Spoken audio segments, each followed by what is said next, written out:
Yo no sé si a estas alturas hay alguien que se pueda sorprender, ¿no?, con el señor Casado, y es que realmente yo creo que al Partido Popular no le importa tanto, le molesta tanto ni desenterrar los huesos de Franco, ni desenterrar incluso los miles de muertos del bando republicano que hay en las cunetas a lo largo y ancho del Estado español, sino que lo preocupa es desenterrar la realidad de lo que aquí pasó y la verdad, porque aquí se ha intentado vender a lo largo de los últimos 40 años una transición idílica, un periodo en el que supuestamente se reconciliaron pues los vencedores y los vencidos, aquellos que apoyaron luego una dictadura y quienes fueron víctimas de aquella dictadura durante largas décadas en el Estado español, y de alguna manera pues bueno, también se ha vendido que se sentaban las bases para una nueva democracia en base a una memoria oficial, una memoria dominante, una memoria por y para el poder establecido, diría yo. Al final eso es lo que se ha intentado durante 40 años de transición, entre comillas, es decir, establecer una visión unánime y monolítica, pero realmente, bueno, lo que el régimen está vivito y coleando, y además es que lo hemos visto estos últimos días con la carta esa que a mí me parece muy significativa y que de alguna manera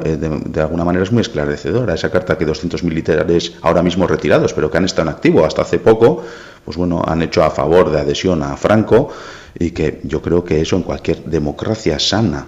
y una fuerte democracia y una de las mejores democracias, como decía Ekain, yo creo que eso no se debe dar, no se puede dar. Es que no me imagino eso en países como Alemania,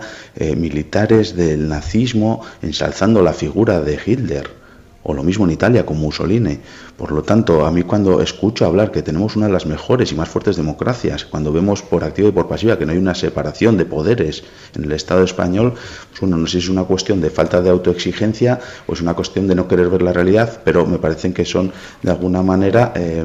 pues bueno, expresiones que realmente pues van en el sentido de lo que comentaba al principio de la intervención, de que se ha querido vender aquí una especie de transición idílica y que se hicieron cosas bien. ¿Se hicieron cosas bien? Sí, evidentemente se hicieron cosas bien, pero con muchísimas lagunas, y bueno, y sobre todo se impuso, como decía, las bases pues bueno, de una memoria unánime y de una visión unánime y monolítica de lo que había sido y de lo que fueron los años previos. Sí, bueno, visto los WhatsApps de los oyentes, yo voy a salir un poco en favor de Ekain también. Quiero decir, es verdad que el gobierno de Sánchez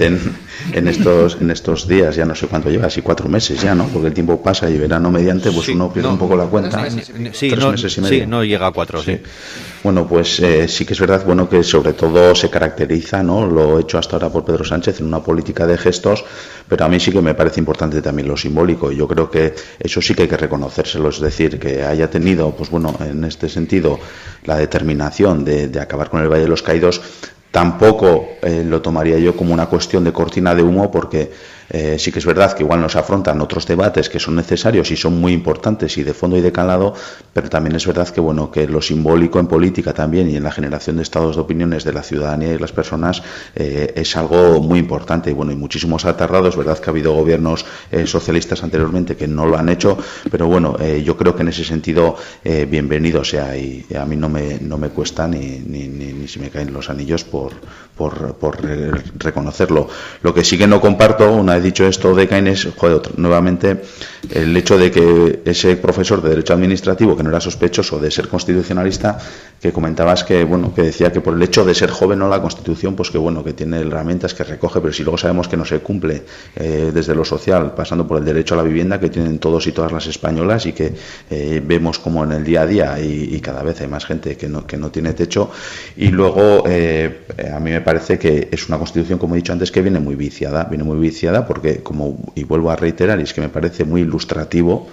la primera edición de la Constitución española tiene una risueña aguilucho en la portada, y eso pues bueno, a mí me parece muy muy significativo. Y su artículo 2, que yo creo que es en el que por estos lares muchos y muchas conocemos de memoria, es eso, la fundamentación que hace la indisoluble unidad de la nación española, patria común e indivisible de todos los españoles, y partimos de eso. Por lo tanto, se reconoce que hay naciones diferentes que se les da cierto grado de autonomía, pero de alguna manera es una Constitución que a día de hoy, tal y como está, dictada o dictada, sí, pues uno supone que es una cárcel de pueblos, ¿no? Para las naciones sin estados, pues que tenemos otro tipo de aspiraciones políticas. Por lo tanto, joven, pues puede ser joven, 40 años joven, sí. Yo no llego a 40 y me considero joven y espero